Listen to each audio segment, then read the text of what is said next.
Hello friends, എല്ലാവർക്കും ഞങ്ങളുടെ പുതിയൊരു വീഡിയോയിലേക്ക് സ്വാഗതം. അപ്പോ ബിഗ് ബോസ് സീസൺ 6 പ്രേക്ഷകരാരും കാണാൻ ഇല്ല എന്നുള്ളൊരു നഗ്ന സത്യത്തിലേക്ക് ഇപ്പോൾ മാറിക്കൊണ്ടിരിക്കുകയാണ്. സത്യമായിട്ടും ലൈവ് കാണുന്ന ഒരു തലയ്ക്ക് പിച്ച് വരും. ഇതിലും നല്ലത് എന്താ കാണുന്നത്?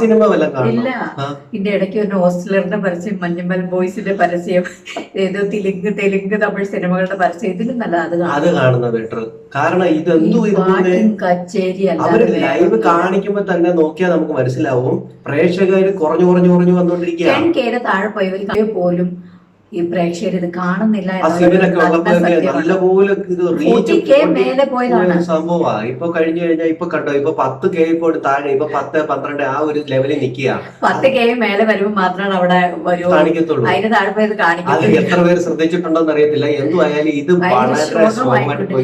ഒരു കണ്ടന്റ് കൊടുക്കാൻ പോലും ആരുമില്ല. ഇപ്പൊ കണ്ടന്റ് കൊടുത്തോണ്ടിരിക്കുന്ന എല്ലാവരും ഇത് പാടിക്കൊണ്ടിരിക്കുന്നത്. അതിന്റെ ഇടയ്ക്ക് എന്താ കോമഡി എന്താന്ന് വെച്ചാൽ, ശ്രീരേഖ നിങ്ങളുടെ മൈക്ക് നേരെ ഇടുന്നു പറഞ്ഞപ്പോ ശ്രീരേഖ വിചാരിച്ചു ശ്രീരേഖയുടെ പാട്ട് ബിഗ് ബോസിന് കേൾക്കാൻ പറ്റും. ഉടനെ ശ്രീരേഖ മൈക്ക് നേരെ ഇട്ടിട്ട് ചാടി എഴുന്നേറ്റിരുന്ന 2 സ്റ്റെപ്പ്. അതിനോട് ഈ ശ്രദ്ധ നേടാൻ വേണ്ടി ശരണിയുടെ ഒരു ഡ്രസ് കോഡ് കൂടെ, ഡ്രസ്. നിനക്ക് തോന്നുന്നുണ്ടോ പിള്ളേർ കാണുന്ന ഷോയിൽ ഈ ഡ്രസ് ഒക്കെ നല്ലതാണെന്ന് തോന്നുന്നുണ്ടോ? നമുക്ക് അവരുടെ ആരും ഡ്രസ്സിംഗ് സെൻസിനെ കുറ്റം പറയാൻ പറ്റില്ല. പക്ഷെ അങ്ങനത്തെ ഡ്രസ്സൊക്കെ ഇന്ന് ചാടി എഴുന്നേറ്റ് ഡ്രസ്സൊക്കെ ഇട്ട് വന്ന് ഭയങ്കര ഡാൻസ് ഒക്കെ ചെയ്യുന്നുണ്ട്. ചിലപ്പോ അതൊരു കണ്ടന്റ് കൊടുക്കുന്നതിന്റെ ഭാഗമായിരിക്കാം, അല്ലെങ്കിൽ അവർ ആ ഡ്രസ്സിന്റെ പരസ്യമോ എന്തെങ്കിലും കൊടുക്കുന്നതായിരിക്കാം, നമുക്ക് അറിയില്ല. എന്തായാലും ഇടയ്ക്കിടയ്ക്ക് ഇങ്ങനത്തെ ഡ്രസ്സൊക്കെ ഇട്ട് കണ്ടന്റ് കൊടുക്കുന്നുണ്ട്. കണ്ടന്റ് കൊടുത്തോട്ടെ. ഇത് കുട്ടികൾ കാണുന്ന ഷോ ആണെന്ന് കൂടി പറയുമ്പോൾ അവരുടെ ഡ്രസ്സിനെ കുറ്റം പറയാൻ പറ്റത്തില്ല എന്ന് പറയുന്നതും തെറ്റാണ്. കാരണം ഒരു തെറി പറയുന്നതിനെക്കാട്ടും കുഴപ്പമാണ് ഇങ്ങനെയുള്ള ഡ്രസ്സ് ഇടുന്നതെന്നാണ് എന്റെ ഒരു അഭിപ്രായം. അതിൽ എത്ര പേരെ യോജിക്കുമെന്ന് എനിക്കറിയത്തില്ല. ഞാൻ പറയാനുള്ളത് പറയാം, ആരുടെ മുഖത്ത് നോക്കിയാലും പറയാം. അതെന്ന് മാത്രമേ ഞാൻ പറഞ്ഞുള്ളൂ. പിന്നെ അത് കഴിഞ്ഞിട്ട് ജാസ്മിൻ കാണിച്ച ഒരു തെമ്മാടിത്തരം ഉണ്ട് ഇതിന്റെ അകത്ത്. കാരണം ജാസ്മിനോട് ജിൻഡോ പറഞ്ഞു, ജാസ്മിൻ അവിടെ ഈ വെണ്ടയ്ക്ക വൃത്തിയാക്കാനും വെട്ടാനും വേണ്ടി കൊണ്ടുപോയി കഴിഞ്ഞിട്ട് പുള്ളിക്കാരന് വേറൊരു കത്തി വേണം, വേറൊരാളെ ഇവിടെ ആ പണിക്കകത്ത് കൊണ്ടുവരണം.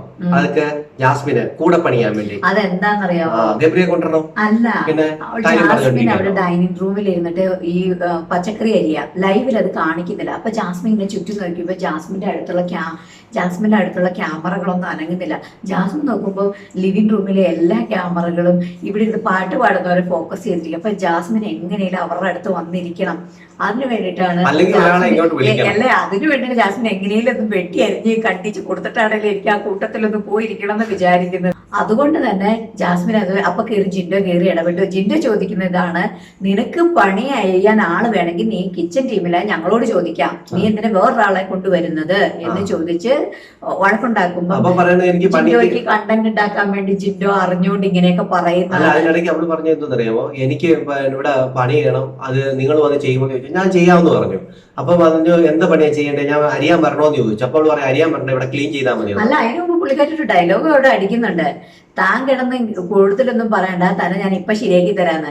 എന്നിട്ട് അറിഞ്ഞോണ്ട് ആ വെണ്ടക്കയുടെ കുരു മൊത്തം അവിടെ തെറിപ്പിച്ചിട്ടു. താഴെ തെറിപ്പിച്ചിട്ടു. എന്നിട്ട് ജിൻഡോട് പറയാണ്, വേണ്ട ഞാനിത് അരിഞ്ഞ് കഴിയുമ്പോ ഇവിടെ ഒന്ന് ക്ലീൻ ചെയ്താൽ മതിന്ന്. അപ്പൊ അതിന് ചുറ്റും വെണ്ടക്കയുടെ കുരുവാണ്, ടേബിളില് തറയിലെല്ലാം കിടക്കുകയാണ്. എന്നിട്ട് ജിൻഡോനെ കൂടെ അടിച്ചു വരച്ചു. ഉടനെ നമ്മുടെ ശ്രീതു വന്നിട്ട് ചോദിക്കുകയാണ്, ഇപ്പൊ ജിൻഡോ ചേട്ടന്റെ കൈയുടെ അസുഖമൊക്കെ മാറിയോ? ഇന്നലെ കൈക്ക് ഭയങ്കര വലത് കൈ പൊങ്ങാൻ പറ്റില്ല എന്നൊക്കെ പറയുന്നുണ്ടായിരുന്നല്ലോ, ഇപ്പം കൗണ്ടർ പോയിന്റുമായിട്ട് വന്നിരിക്കുകയാണ്. ആയാലും ഇവർക്ക് വലിയ കണ്ടന്റുകളാണ് അവിടെ കൊടുത്തോണ്ടിരിക്കുന്നത്. പ്രേക്ഷകര് കണ്ടന്റ് കണ്ട് വെറുത്തു പോയി എന്ന് തന്നെ പറയാം. പിന്നെ ഈ ശ്രീരേഖ ആയിക്കോട്ടെ, അവര് ഓൾറെഡി നടന്മാരാ. അവരെന്തെങ്കിലും കാണിച്ചു കഴിഞ്ഞാൽ ഇത് വലിയ കണ്ടന്റാന്ന് പറയേണ്ട കാര്യമൊന്നുമില്ല. കാരണം അവർ ഓൾറെഡി നടന്മാരാണ്, അഭിനേത്രിയാണല്ലോ സ്റ്റേറ്റ് അവാർഡൊക്കെ കിട്ടിയത്. അവര് അഭിനേത്രികളാണ്. അവരുടെ കാര്യം അതല്ല ഇവിടെ വേണ്ടിയത്. ഇവരുടെ എന്തെങ്കിലും എക്സ്ട്രാ എന്തെങ്കിലും ഉണ്ടോ, അതാണ് കാണേണ്ടത് പ്രേക്ഷകർക്ക്. ഇത് ചുമ്മാ വന്നിട്ട് അവര് സ്റ്റേറ്റ് അവാർഡ് കിട്ടിയവരും നടന്മാരും വന്നിട്ട് അഭിനയിച്ച് കാണിക്കുന്നത് കാണാനാണോ നമ്മൾ വന്നേക്കുന്നത്? അവരുടെ പാട്ട് കേൾക്കാനാണോ നമ്മൾ ഇവിടെ വന്നേക്കുന്നത്? നമുക്ക് കണ്ടന്റുകൾ വേണം. നിങ്ങളുടെ അഭിപ്രായം എന്തോന്ന് പ്രേക്ഷകരെ നിങ്ങൾ കമന്റ് ചെയ്യും. അടുത്തൊരു വീഡിയോ കാണുന്നതായിരിക്കും. ബൈ.